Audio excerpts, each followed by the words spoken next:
Ay, ikaw ba yung kumausap kay Joy nung araw rin? Siya nga, sir. Ate, huwag ka na mabahala Mapagdasal ka namin. Para matahimik ka na, para makapagpahinga ka na. Pero, kailangan lang namin, hinihiling lang namin sa'yo. Lubayan mo na si Joy. Kasi kailangan niyang gumaling.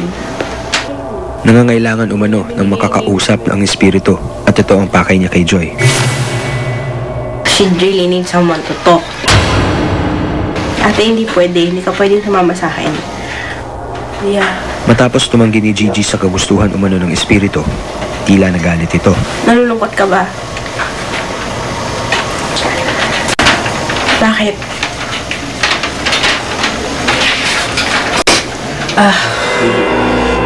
The reason why she's so sad is because she died alone.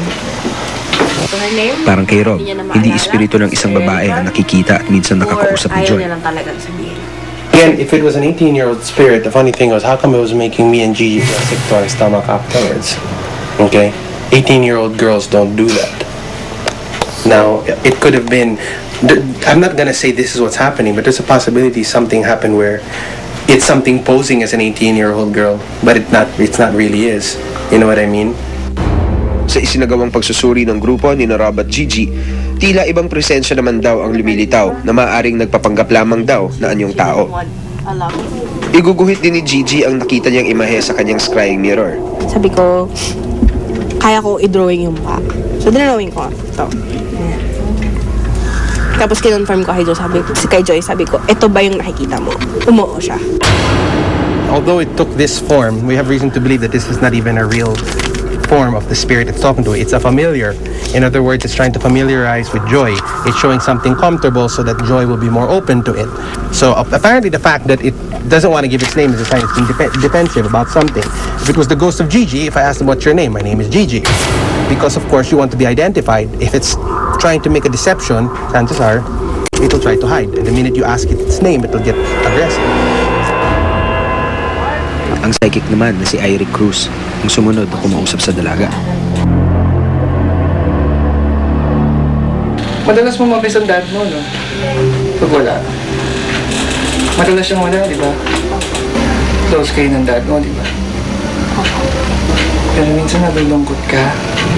Yung mga nakikita mo, huwag ka matatakot. Lala mo yun.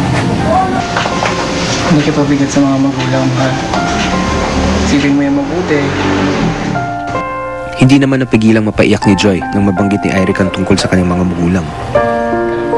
So nakita ko yung mga nag-aaway na parents niya.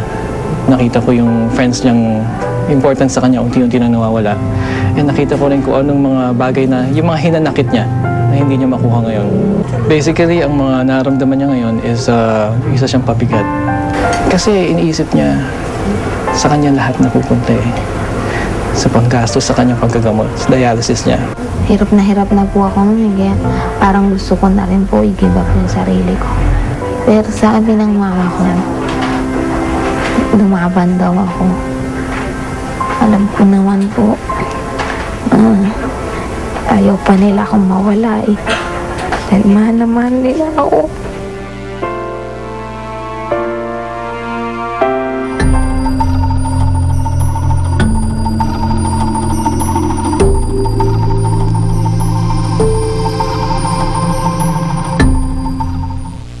May kasama ba kami dito?